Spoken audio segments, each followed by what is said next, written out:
Buenas tardes compañeros y maestro, mi nombre es Nadia Jacqueline Ortiz Márquez y el día de hoy les voy a hablar acerca de la amenaza de parto pretérmino. Esta consiste en la presencia de una o más contracciones uterinas en un lapso de 10 minutos, que puede presentar unas modificaciones tanto cervicales o ruptura de las membranas en una gestación entre las semanas 22 y 36.6. Esta patología puede tener un origen multifactorial, entre los cuales destacan factores maternos, como puede ser que la madre presente bajo peso, una nutrición deficiente, que no acuda a consultas prenatales, que haga abuso de sustancias nocivas o presente alguna enfermedad sistémica grave.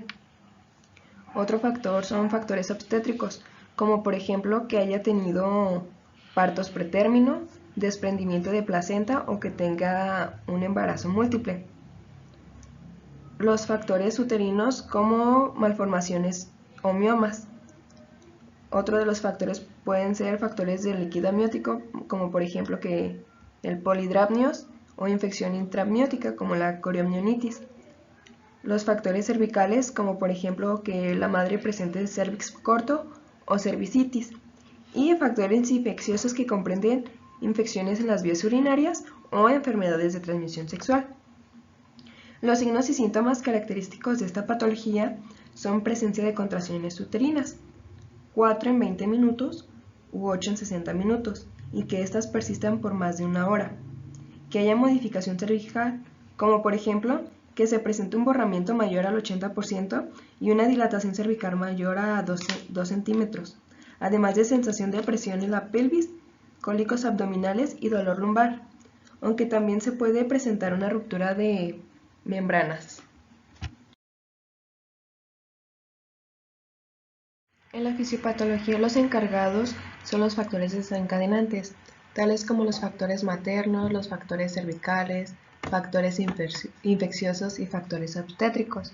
Estos tienen una repercusión en el corion y en la decidua, lo que hace que haya una liberación y activación de proteasas, prostaglandinas y oxitocina.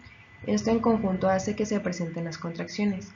Además que hay una activación de citoquinas anti y proinflamatorias que en conjunto con la liberación de las proteasas hacen que haya una ruptura prematura de las membranas. Y todo esto en conjunto es lo que hace que se presente la amenaza de parto pretérmino.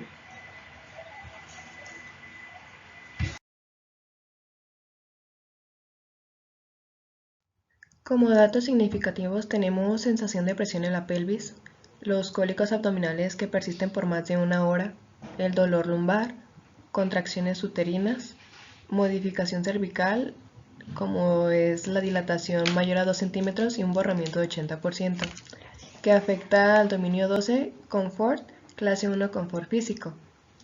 Luego se encuentra la rotura prematura de las membranas y secreciones vaginales en forma líquida con mucosidad sanguinolenta, que nos afecta al dominio 11, seguridad y protección, clase 1 infección. Y antecedentes de abortos o partos prematuros, uno o más de los factores desencadenantes antes mencionados o que no acuda a consultas prenatales, que nos afecta al dominio 8, sexualidad, clase 3, reproducción.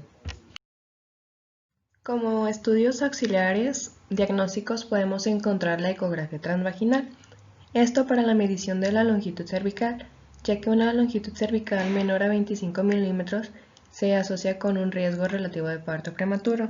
En cambio, si la longitud cervical se encuentra superior a los 30 milímetros, pues es muy baja la probabilidad que se presente una amenaza de parto prematuro. El siguiente estudio auxiliar sería un test de fibronectina. Esto pues consiste en observar si esta proteína se encuentra presente con un valor mayor a 50 microgramos sobre decilitro. La fibronectina es una proteína extracelular que se puede encontrar en las membranas decidua y líquido amniótico, con la función adhesiva entre el feto y la superficie interna del útero. Entonces su presencia es normal encontrarla entre la semana 20 y 22 y al final del embarazo, pero si su presencia se encuentra entre las semanas 24 y 34, esto nos puede indicar que hay una separación de las membranas fetales de la decidua y lo que nos representa un riesgo incrementado de la amenaza de parto pretérmino. Además, otros estudios auxiliares diagnósticos serían un hemograma, ego y urocultivo, esto para detectar enfermedades e infecciones que pudieran incrementar la amenaza de parto pretérmino. Como tratamiento farmacológico clínico está el uso de progesterona, pero este solamente es utilizado en pacientes con antecedentes de parto pretérmino.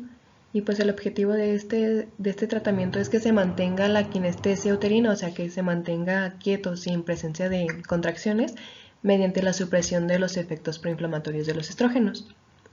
Otro es el uso de tocolíticos, esto con el objetivo de inhibir las contracciones uterinas, además de evitar el paso de microorganismos hasta la cavidad amniótica a causa de las contracciones. Y de esta forma se prolonga el nacimiento, o al menos eso se va a esperar entre las próximas 48 horas posteriores, por lo menos para que se permita un efecto óptimo si se van a aplicar corticoides. Luego otro son los corticoides. Esto es para estimular el desarrollo y la maduración pulmonar del feto por medio de la síntesis de factor surfactante. Y otro tratamiento que podemos encontrar son antibióticos, pero estos solamente deben utilizarse para infecciones que de verdad lo ameriten. Entre ellas pueden destacar la profilaxis de estreptococo del grupo B, coriamnionitis e infecciones fuertes en las vías urinarias. Además de este tratamiento farmacológico, se le recomienda a la paciente que esté en absoluto reposo y que deje o no tenga relaciones sexuales para evitar el incremento de un riesgo mayor a la amenaza de parto pretérmino. Los diagnósticos NANDA los elegí basándome en los datos significativos anteriormente presentados. Y en estos destacan el primero, que es el riesgo de alteración de la diada materno-fetal, perteneciente al dominio 8 sexualidad, clase 3 reproducción, relacionado con complicaciones del embarazo. El siguiente diagnóstico es el de dolor agudo, perteneciente al dominio 12 confort, clase 1 confort físico. Esto relacionado con lesión por agentes biológicos, manifestado por expresión facial de dolor y conducta expresiva. Y el tercer diagnóstico es el de riesgo de infección, perteneciente al dominio 11 seguridad y protección, clase 1 infección. Este es relacionado con la ruptura prematura de las membranas amnióticas.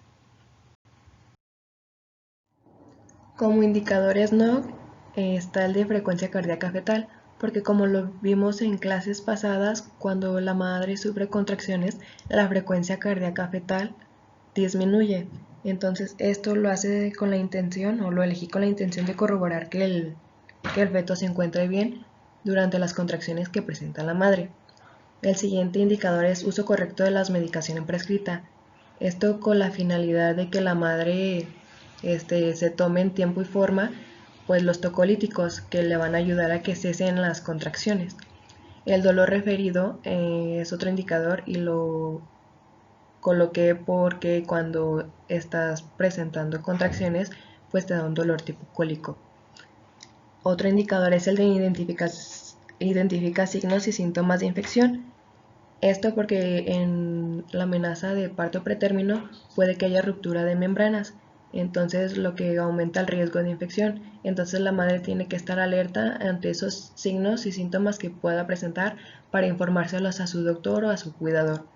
Y la importancia de la atención prenatal frecuente, ese es otro indicador para darle seguimiento a su caso, por ejemplo, para mantenerla más en observación y ver que no haya más problemas durante su embarazo. Como primera actividad, Nick, está la de determinar cuáles son los fármacos necesarios y administrarlos de acuerdo con la autorización para prescribirlos según el protocolo. Esto hace referencia a los medicamentos que necesita tomar la madre, como por ejemplo los tocolíticos para que cesen las contracciones. El siguiente es observar los efectos terapéuticos de la medicación en el paciente. Esto con la finalidad de ver si surte efecto o ver de qué otra manera se puede actuar o intervenir. La tercera actividad es monitorizar los signos vitales.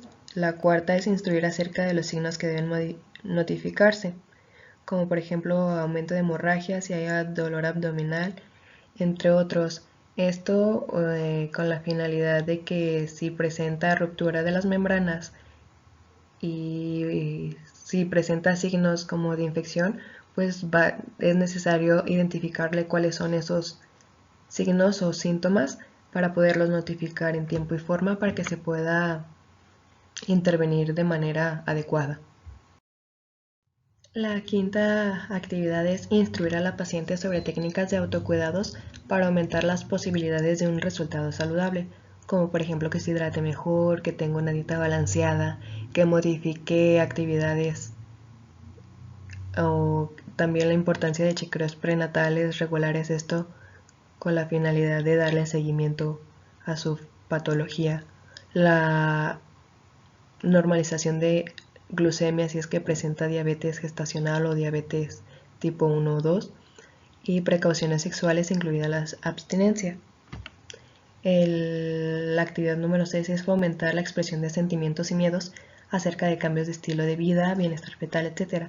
Porque muchas veces las mamás que tienen un riesgo de amenaza de aborto a pretérmino se encuentran con sentimientos de miedo por pensar que al bebé le va a pasar algo malo. Entonces es normal que exprese esos sentimientos para que no se los guarde y no le haga más daño al bebé ni al parto.